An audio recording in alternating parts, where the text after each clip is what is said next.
बादशाहपुर विधानसभा क्षेत्र के सबसे युवा उम्मीदवार और कांग्रेस बादशाहपुर विधानसभा क्षेत्र से प्रत्याशी वर्धन यादव हमारे साथ हैं। वर्धन जी, प्रचार में आप जुट गए हैं, दाखिल कर दिया नामांकन, दावे दाखिल कर रहे हैं, आप वादा कर रहे हैं कि बहुत कुछ करेंगे क्षेत्र के लिए।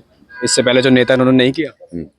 देखिए, उन्होंने कुछ किया होगा या नहीं किया होगा, उसका आकलन मैं समझता हूं कि कोई राजनीतिक व्यक्ति ना करे। कहते हैं एक फ्लाईओवर था 2014 से पहले और 19 तक आते आते 17-18 हो गए, वैसे कहते हैं। वही मैं कह रहा हूं कि अगर ऐसी बात थी तो 2019 में भारतीय जनता पार्टी का प्रत्याशी चुनाव क्यों हारा?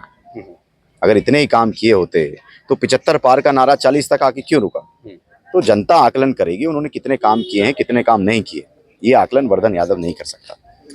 महापंचायत भी आपने की थी, महापंचायत के अंदर आपको काफी खुला समर्थन आप बता रहे हैं आपको मिला है, मगर ऐसे में बाहरी होना और एक गांव का होना, एक राजनीति में इस समय चुनाव के दौरान एक इर्द गिर्द बात घूम रही है। कहते हैं कि जो नेता है वो बाहरी हैं और हम बादशाहपुर के हैं, तो ये भी चल रहा है क्या? ये बात तो आज पूरे बादशाहपुर विधानसभा के एक एक गांव, एक एक बूथ में आज इस चीज की चर्चा है और आने वाले समय में बहुत तेजी से लोगों की जुबान पर यह चर्चा होगी कि इस बार हमें अपना स्थानीय, अपना बच्चा, अपना भाई चुनाव जितवा करके चंडीगढ़ भेजना है। बाहर के लोगों को अब ये गुड़गांव जिला बादशाहपुर विधानसभा बिल्कुल एक्सेप्ट नहीं करेगी। कई नेताओं के आखिरी चुनाव है और आपका पहला, कैसे संभालेंगे इस पूरी कश्मकश को?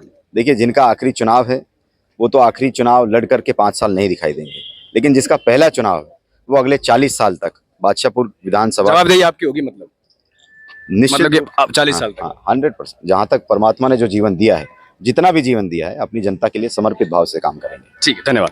तो ये थे हमारे साथ वर्धन यादव, जिन्होंने सीधे तौर पर कम शब्दों में ये साफ कर दिया है कि जिनका आखिरी चुनाव है वो लोग की जवाबदेही नहीं है, मगर मेरा पहला चुनाव है, 40 साल तक जवाब देना है तो काम करने होंगे। तो अब ऐसे में देखते हैं कि जनता कितना जो प्यार है इनको दे पाती है और क्या जो दावे वादे कर रहे हैं। नामांकन दाखिल किया तो दावे दाखिल कर दिए, क्या दाखिल के दावे पूरे होंगे?